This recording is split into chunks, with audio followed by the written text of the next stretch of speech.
Welcome to Nidhi's cook and joy. എല്ലാവർക്കും പുതിയൊരു വീഡിയോയിലേക്ക് സ്വാഗതം. അപ്പോൾ നമ്മൾ ഇന്ന് ഉണ്ടാക്കാൻ പോകുന്നത് ഒരു ഗോതമ്പിൻ ഉള്ളിയും തേങ്ങയൊക്കെ വെച്ചിട്ടുള്ളൊരു ദോശ പോലൊരു സംഭവമാണ്. ഇത് ഭയങ്കര ടേസ്റ്റി ആയിട്ടുള്ളൊരു സാധനമാണ്. എത്ര പെട്ടെന്ന് വേണമെങ്കിൽ നമുക്ക് ഉണ്ടാക്കിയെടുക്കാൻ പറ്റുന്ന ഒരു സാധനമാണ്. ബാച്ചലേഴ്സിനൊക്കെ ഈവൻ ജോലി കഴിഞ്ഞ് വന്നിട്ട് വിശന്നിരിക്കുമ്പോൾ പോലും നമുക്കൊരു 10 മിനിറ്റ് സമയം കൊണ്ട് ഉണ്ടാക്കിയെടുക്കാൻ പറ്റുന്ന ഒരു സിമ്പിൾ ആയിട്ടുള്ള ഭയങ്കര സോഫ്റ്റ് ആയിട്ടുള്ള അതേസമയം നല്ല ടേസ്റ്റി ആയിട്ടുള്ള ദോശയാണിത്. അതിന് ആദ്യമായിട്ട് വേണ്ടുന്നത് ഗോതമ്പാണ്, പിന്നെ തേങ്ങ. ഇതൊരു 4 ടേബിൾ സ്പൂൺ തേങ്ങയുണ്ട്. പിന്നെ ഇതൊരു 6 ചെറിയുള്ളി. എൻ്റെ അടുത്തുള്ളത് കുറച്ച് വലിയ ചെറിയുള്ളിയായിരുന്നു, അപ്പോൾ അതൊരു 6 എടുത്തിട്ടുണ്ട്. നിങ്ങൾക്ക് ഇതിന് പകരം സവാള എടുക്കാം. സവാളയും നല്ല രുചി തന്നെയാണ്. ഇതിന് പകരം നമുക്ക് ഒരു മീഡിയം സൈസ് സവാള എടുക്കാം. പകുതിയായാലും മതി. നിങ്ങൾക്ക് സവാളയുടെ രുചി ഇഷ്ടമാണെങ്കിൽ കൂടുതലെടുക്കാം. പിന്നെ ഉപ്പ്, വെള്ളം. പിന്നെ ഇപ്പം നമുക്ക് ഉണ്ടാക്കാൻ തുടങ്ങാം. ഈ തേങ്ങയിലേക്ക് കുറച്ച് വെള്ളം, ഇതിനകത്തേക്ക് കുറച്ച് വെള്ളം ഒഴിക്കുക. ഈ കട്ട് ചെയ്ത് വെച്ച ചെറിയുള്ളി നമുക്ക് ഇതിലോട്ട് ചേർത്ത് കൊടുക്കാം. ഓക്കെ, ആവശ്യത്തിന് ഉപ്പും ചേർത്തിട്ട് നമ്മൾ കൈ കൊണ്ട് നന്നായിട്ട് മിക്സ് ചെയ്യണം. അത് നമ്മൾ ഞെവിടിയെടുക്കുമെന്ന് അറിയില്ല, അതുപോലെ നന്നായിട്ട് നമ്മൾ മിക്സ് ചെയ്യണം. അതായത് ഈ തേങ്ങയുടെ പാലൊക്കെ പുറത്ത് വരണം, അതുപോലെ തന്നെ ഈ ഉള്ളി നന്നായിട്ട് മിക്സ് ആയിട്ട് വരണം. ഒരു 3-4 മിനിറ്റ് നന്നായിട്ട് മിക്സ് ചെയ്യാം. വെള്ളം വേണമെങ്കിൽ കുറച്ചും കൂടെ ചേർത്ത് കൊടുക്കാം. ഇതിൻ്റെ പാലൊക്കെ നന്നായിട്ട് പുറത്ത് വരുമ്പോഴാണ് ഇതിന് രുചി വരുന്നത്. എനിക്ക് ഇതിൻ്റെ കൂടെ ഇഞ്ചി, പച്ചമുളക്, കറിവേപ്പിലൊക്കെ ചേർക്കാം. അതും നല്ലൊരു രുചിയാണ്. പക്ഷെ ഇത്രയും ചേർത്താൽ തന്നെ നല്ല ടേസ്റ്റാണ്. ബാച്ചലേഴ്സിനൊക്കെ ജോബൊക്കെ കഴിഞ്ഞ് വന്നിട്ട് പെട്ടെന്ന് എന്തെങ്കിലും വിശക്കുമ്പോൾ കഴിക്കണം തോന്നിയാൽ ഇതങ്ങോട്ട് ഉണ്ടാക്കിയിട്ട് അപ്പം തന്നെ നമുക്ക് കഴിക്കാം. കറി പോലും വേണമെന്നില്ല. ഇനി കറി ഉണ്ടെങ്കിൽ ഒന്നുകൂടെ നല്ലത്. മീൻകറിയോ ചെറുപയർ കറിയൊക്കെ ഇതിന് നല്ല കോമ്പിനേഷനാണ്. അപ്പോൾ ഉള്ളിയൊക്കെ നന്നായിട്ട് ഉടഞ്ഞു വന്നിട്ടുണ്ട്. ഇനി നമുക്കിതിലേക്ക് കുറച്ചുകൂടെ വെള്ളം ചേർത്തിട്ട് ഒന്നുകൂടെ ഒന്ന് മിക്സ് ചെയ്യാം. കണ്ടോ, വെള്ളം ചേർക്കുമ്പോൾ വെള്ളത്തിനൊക്കെ തേങ്ങാപ്പാലിൻ്റെ കളർ വന്നിട്ടുണ്ടോ. ഒന്നുകൂടെ ഒന്ന് നന്നായിട്ട് നമുക്ക് ഇത് പിഴിഞ്ഞെടുക്കാം. എന്നിട്ടേ നമ്മൾ ഇതിലോട്ടേക്ക് ഗോതമ്പ് പൊടി ചേർക്കുള്ളൂ. നമുക്ക് ഇതിലേക്ക് ഗോതമ്പ് പൊടി ചേർത്ത് കൊടുക്കാം. കുറച്ചായിട്ട് 1-2 ബാച്ചായിട്ട് നമുക്ക് ഗോതമ്പ് പൊടി ചേർത്തിട്ട് നന്നായിട്ട് മിക്സ് ചെയ്തെടുക്കണം. മിക്സ് ചെയ്യുന്നതിൻ്റെ കൂട്ടത്തിൽ നമുക്ക് ആവശ്യത്തിന് വെള്ളം ചേർത്ത് കൊടുക്കാം. ഏകദേശം 2 കപ്പ് വെള്ളം വേണ്ടി വരും. അത് നമുക്ക് ചേർത്ത് കഴിഞ്ഞിട്ട് പറയാം.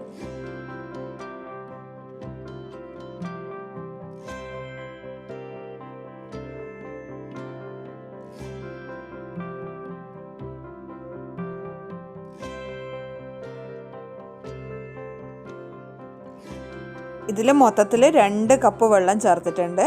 അപ്പോൾ ഇതിന് 2 കപ്പ് ഗോതമ്പ് പൊടിക്ക് നമുക്ക് 2 കപ്പ് വെള്ളമാണ് വേണ്ടത്.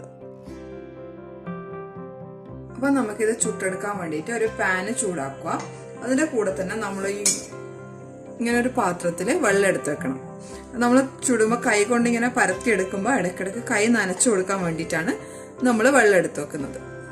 പാന് നന്നായി ചൂടായതിന് ശേഷം നമ്മൾ സിമ്മിലേക്ക് തീയാക്കുക. അതിനുശേഷം ഒരു തവി മാവ് എടുത്തിട്ട് നമുക്കിതിലേക്ക് ഒഴിച്ചു കൊടുക്കാം. അതിനുശേഷം വെള്ളത്തിലെ കൈ മുക്കിയിട്ട് ഇതുപോലെ മെല്ലെ പരത്തി കൊടുക്കാം.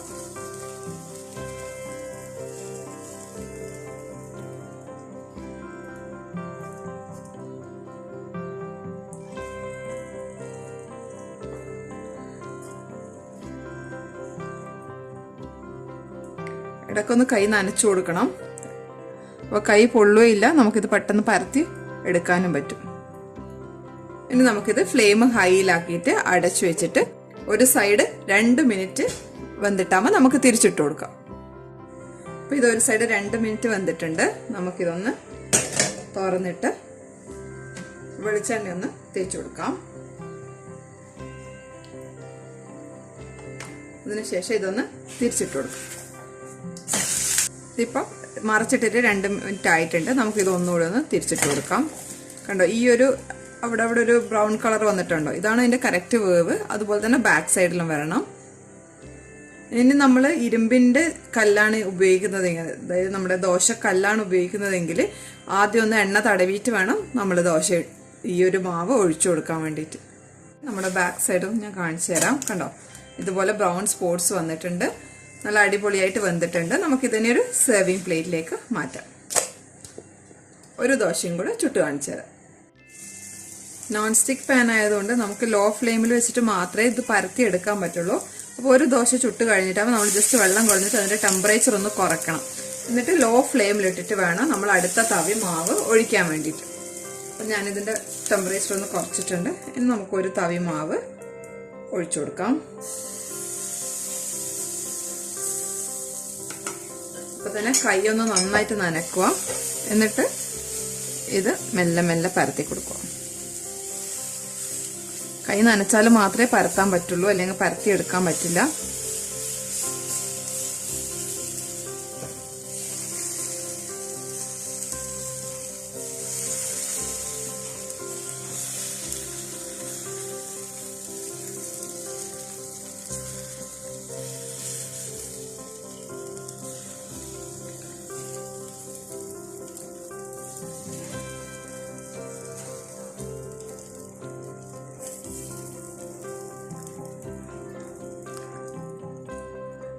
ദോശയുടെ ഒരു ഭാഗം വേവാൻ വേണ്ടിയിട്ട് നമുക്ക് 2 മിനിറ്റ് സമയം വേണം.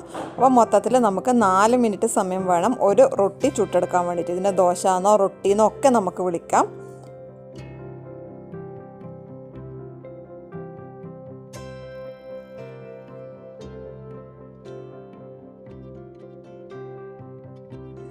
ഇത് നല്ല സോഫ്റ്റ് ആയിട്ടുള്ള ദോശ റെഡി ആയിട്ടുണ്ട്. നല്ല ടേസ്റ്റാണ് കഴിക്കാൻ. ഇതിപ്പോൾ നിങ്ങൾക്ക് ഞാൻ കാണിച്ചു തന്ന പോലെ നിങ്ങൾക്ക് പരത്താൻ ബുദ്ധിമുട്ടുണ്ടെങ്കിൽ ഒരു ഇലയിൽ പരത്തിയിട്ട് ഇതിലേക്ക് ഇട്ടാൽ മതി. പാനിലോട്ട് കണ്ടോ, ഭയങ്കര സോഫ്റ്റാണ്, നന്നായിട്ട് വെന്തിട്ടുമുണ്ട്. നല്ല ടേസ്റ്റ് ആയിട്ടുള്ള ഒരു വിഭവമാണ്. അപ്പോൾ എല്ലാവരും ഇതൊന്ന് ട്രൈ ചെയ്ത് നോക്കുക. Thank you for watching. അടുത്ത വീഡിയോ ആയിട്ട് കാണുന്നവരേക്കും എല്ലാവർക്കും നന്ദി, നമസ്കാരം.